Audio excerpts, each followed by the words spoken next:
இன்னைக்கு பல்வேறு கட்சிகளை சார்ந்தவர்கள் ஏன் பிஜேபியில் இருக்கக்கூடிய கூட என்ன சொல்றாங்கன்னா திமுக காரன் மாதிரி யாரும் வேலை செய்ய முடியாது.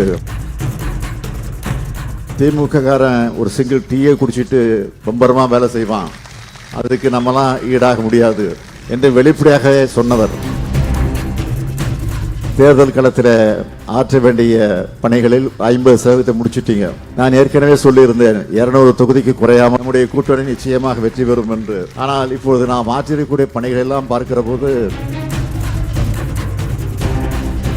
இப்படி எழுச்சியோடு கூட்டி உங்களை ஊக்கப்படுத்தி உற்சாகப்படுத்துவதற்காக இந்த நிகழ்ச்சி ஏற்பாடு செய்யப்பட்டிருக்கிறது. ஏற்கனவே நீங்கள் தேர்தல் களத்தில் ஆற்ற வேண்டிய பணிகளில் 50% முடிச்சிட்டீங்க, இன்னும் 50% தான் பாக்கி இருக்கு. இன்னைக்கு பல்வேறு கட்சிகளை சார்ந்தவர்கள் ஏன் பிஜேபியில் இருக்கக்கூடிய கூட என்ன சொல்றாங்கன்னா திமுக காரன் மாதிரி யாரும் வேலை செய்ய முடியாது.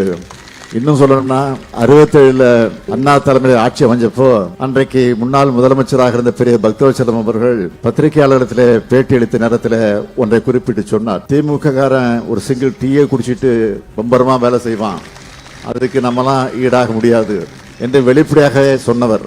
அதே உணர்வோடு இன்றைக்கு நான் பார்க்கிறேன் நீங்கள் ஆற்றக்கூடிய பணிகள் ஏதோ குளத்தூர் தொகுதியில் மட்டும் இல்ல, ஒட்டுமொத்தமாக தமிழகத்தில் இருக்கக்கூடிய திராவிட முன்னேற்ற கழகத்தை சார்ந்தவர்கள் நம்முடைய செயல் வீரர்கள் ஆற்றுகிற அந்த பணிகள் எல்லாம் பார்க்கிற போது நான் ஏற்கனவே சொல்லியிருந்தேன் 200 தொகுதிக்கு குறையாமல் வெற்றி பெறுவோம் என்று, நம்முடைய கூட்டணி நிச்சயமாக வெற்றி பெறும் என்று. ஆனால் இப்பொழுது நாம் ஆற்றிருக்கக்கூடிய பணிகள் எல்லாம் பார்க்கிற போது 200ஐயும் தாண்டி வரும் என்ற நம்பிக்கை எனக்கு வந்திருக்கு.